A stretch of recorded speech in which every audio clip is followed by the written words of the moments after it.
Hello hi, പുതിയ വീഡിയോയിലേക്ക് എല്ലാവർക്കും സ്വാഗതം. ഇന്ന് തക്കാളി റെസ്റ്റോറൻറ്റിലൊക്കെ കിട്ടുന്ന ഒരു തക്കാളി കറിയാണ് നമുക്ക് അമ്മക്കുന്നത്. അതുകൊണ്ട് തക്കാളി ഇങ്ങനെ നീളത്തിലരിഞ്ഞ് റെഡിയാക്കി വെച്ചിട്ടുണ്ട്. അപ്പത്തിനും ചപ്പാത്തിക്കും ഒക്കെ കൂട്ടാൻ പറ്റുന്ന കറിയാണ്. സവോള അരിഞ്ഞ് വെച്ചിട്ടുണ്ട്, പച്ചമുളക്, വേപ്പില, ഇഞ്ചി, പിന്നെ മസാലക്കൂട്ട് എല്ലാം എടുത്ത് വെച്ചിട്ടുണ്ട്. ഇനി ഒരു ചീനച്ചട്ടി അടപ്പത്തോട്ട് വെച്ചിട്ട് ആ മസാലക്കൂട്ട് ഇട്ട് കൊടുക്കുക. അത് കഴിഞ്ഞ് പച്ചമുളക്, വേപ്പില, ഇഞ്ചി ഇട്ട് കൊടുക്കുക, സവോള ഇട്ട് കൊടുക്കുക. സവോള ഒന്ന് വഴന്ന് വരുമ്പോഴത്തേക്കും ആ തക്കാളിയും കൂടെ അതിലോട്ട് ഇട്ട് കൊടുക്കുക. എന്നിട്ട് ആദ്യത്തെ പാല് ഒഴിച്ച് കൊടുക്കുക. അതിനുശേഷം കുറച്ച് ഉപ്പും കൂടെ ഇട്ട് കൊടുക്കുക. പിന്നെ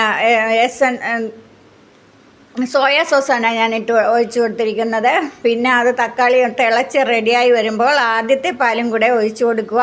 കുറച്ച് വേപ്പിലയും ഇട്ട് കുറച്ച് പച്ച വെളിച്ചെണ്ണ ഒഴിച്ച് ഇറക്കുക.